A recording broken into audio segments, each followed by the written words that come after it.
പടച്ചവനോരൊന്ന് കയ്യിലേക്ക് കൊണ്ടുതരണം അല്ലേ? ഇത് ഞാൻ പറഞ്ഞതായിട്ട് കൂട്ടണ്ട. പൂർണ്ണ പബ്ലിക്കേഷനിൽ കിട്ടുന്ന ഒരു പുസ്തകമുണ്ട്. പുസ്തകത്തിന്റെ പേര് കുടജാദ്രിയുടെ സംഗീതം. ഇത് എഴുതിയ മനുഷ്യന്റെ പേര് കാക്കനാടൻ. കേരളത്തിലെ പ്രഗത്ഭനായ സാഹിത്യകാരൻ, എഴുത്തുകാരൻ, കഥാകാരൻ. കുറെ ഉണ്ട്. ഞാൻ അതിന്റെ പ്രസക്തമായ ഭാഗം മാത്രം വായിക്കാം. ബസ് വീണ്ടും നീങ്ങി. ഒരു ബസ്സിലുള്ള യാത്രയാണ്. ആര്? കാക്കനാടൻ ബസ്സിൽ യാത്ര ചെയ്യുന്നു. ബസ്സിൽ കുറെ യാത്രക്കാരുണ്ട്.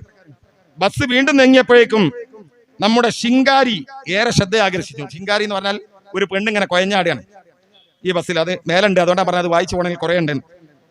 ബസ് വീണ്ടും നീങ്ങിയപ്പോഴേക്കും നമ്മുടെ ശിങ്കാരി പെണ്ണ് എല്ലാവരുടെയും ശ്രദ്ധ ആകർഷിക്കുന്നു. അടുത്ത സീറ്റിലിരുന്ന അപരിചിതനായ പുരുഷനോട് അവൾ സംസാരിക്കുകയും ഉച്ചത്തിൽ ചിരിക്കുകയും ചെയ്തു. അവൾ ബസ്സിൽ നിറയാൻ തുടങ്ങി. ശൃംഗരിച്ച് അവളിൽ നിന്ന് എന്റെ ശ്രദ്ധ പിടിച്ചെടുത്തത് മുൻ സീറ്റിലിരുന്ന ഒരു മധ്യവയസ്സ് കഴിഞ്ഞ ഒരു മുസ്ലിമാണ്. ഇനി നിങ്ങൾക്ക് ചില സാമ്യം തോന്നും. വട്ടമുഖം, നരവീണ് തുടങ്ങിയ താടി, തലപ്പാവ്, ജുബ്ബ, മുണ്ട്. എന്റെ കൈവശമുണ്ടായിരുന്ന ചില ലഘു ഗ്രന്ഥങ്ങൾ അദ്ദേഹം വാങ്ങി നോക്കി. അങ്ങനെയാണ് ഞങ്ങൾ തമ്മിൽ ആദ്യ സമ്പർക്കമുണ്ടായത്. സംസാരിച്ചു തുടങ്ങിയപ്പോൾ അയാൾ ഇസ്ലാമിനെ കുറിച്ചും സന്മാർഗത്തെ കുറിച്ചുമൊക്കെ പറഞ്ഞു. ഒരു വിശുദ്ധനെ പോലെ അഭിനയിച്ചു. പക്ഷെ പ്രവൃത്തിയിലത്ത വിശുദ്ധനല്ല ധാരണയാണ് എനിക്കുണ്ടായത്. അയാളുടെ മുൻ സീറ്റിലിരുന്ന ശിങ്കാരി പെണ്ണിനോടുള്ള പെരുമാറ്റം വിശുദ്ധന് ചേർന്നതായി തോന്നിയില്ല. ചിലപ്പോൾ എന്റെ നോട്ടപ്പിശകാകാം. വിശുദ്ധന്റെ നാവ് കുഴയുന്നുണ്ടായിരുന്നു.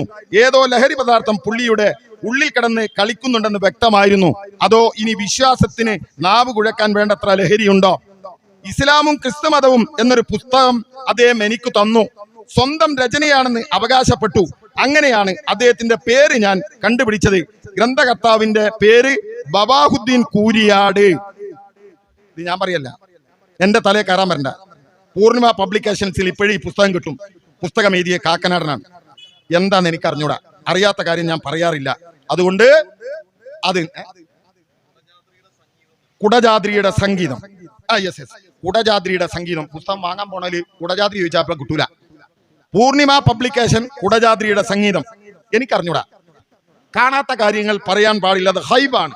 മുസ്ലിംമാരുണ്ടോ അവിടെ? അത്യാവശ്യം വീറുള്ള